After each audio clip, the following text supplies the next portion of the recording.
तो होप पहली वाली वीडियो में से आप लोगों ने पढ़ लिया होगा। तो मैं सेकंड पार्ट लेके चल रहा हूँ, factors affecting rate of reaction.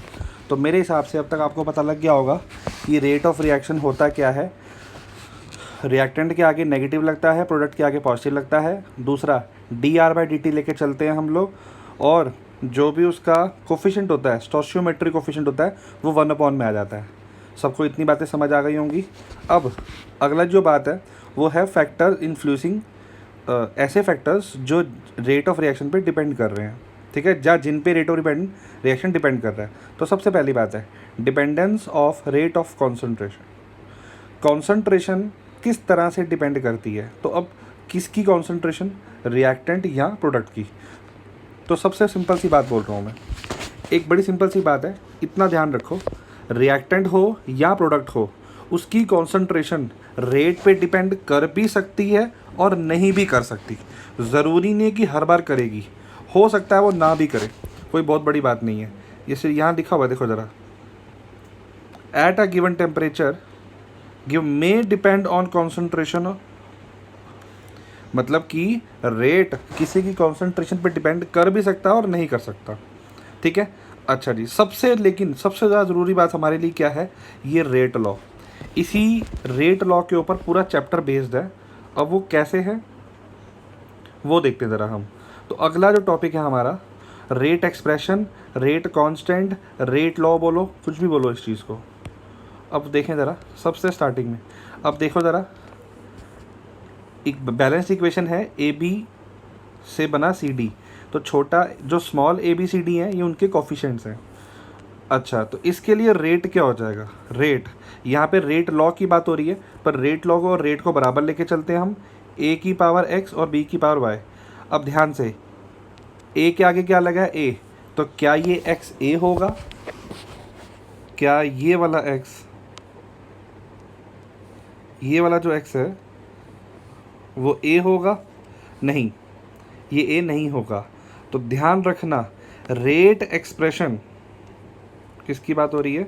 Rate expression की बात हो रही है। रेट एक्सप्रेशन के केस में जो ये वाला रेट लिखा जाता है, ये वाला रेट, ये इस इक्वेशन पे डिपेंड नहीं करता।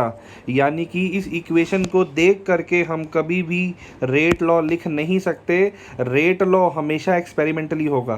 तो यहाँ पे जो a और b की जो पावर x और y है वो हमेशा एक्सपेरिमेंट से ही आएगा, थ्योरेटिकली कभी आ नहीं सकता। इस बात का खासा ध्यान रखना है। अब देखो ज़रा, रेट के a की पावर x, b की पावर y, x और y क्या है?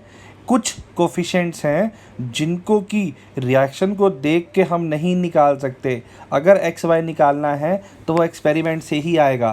तुम आप ये एक लोग ये बात याद कर लो, इक्वेशन को देख के एक्स वाई निकल नहीं सकते, और अगर इक्वेशन को देख के एक्स वाई नहीं निकल सकते तो रेट नहीं निकल सकता, सिंपल भाषा में। अब रेट की जगह हमने क्या लिख दिया? माइनस dR/dt कर दिया है, के a की पावर x, b की पावर y। इस रेट को रेट कांस्टेंट, अच्छा जो k होता है k, इसको बोला जाता है रेट कांस्टेंट।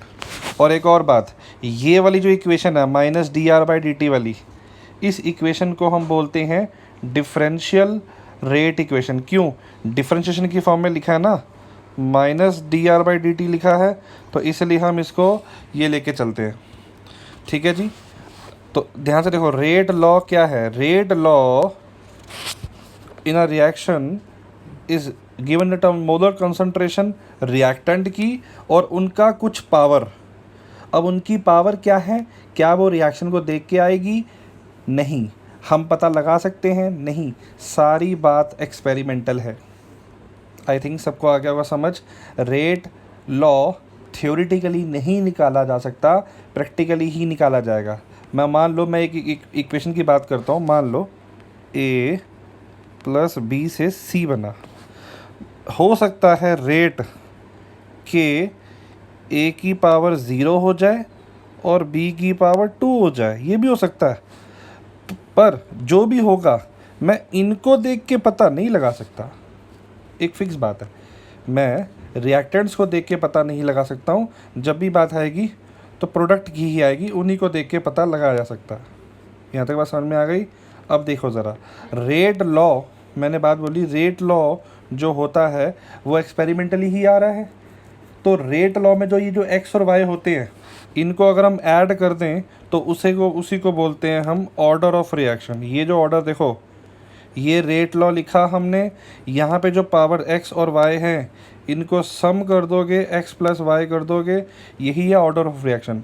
अब ध्यान से देखो ले क्या लिखा हुआ, rate law for any reaction can't be predicted by merely looking at the balanced chemical equation. Theoretically इसको निकाल नहीं सकते, ये सिर्फ कहाँ से आएगा, एक्सपेरिमेंटली ही आएगा।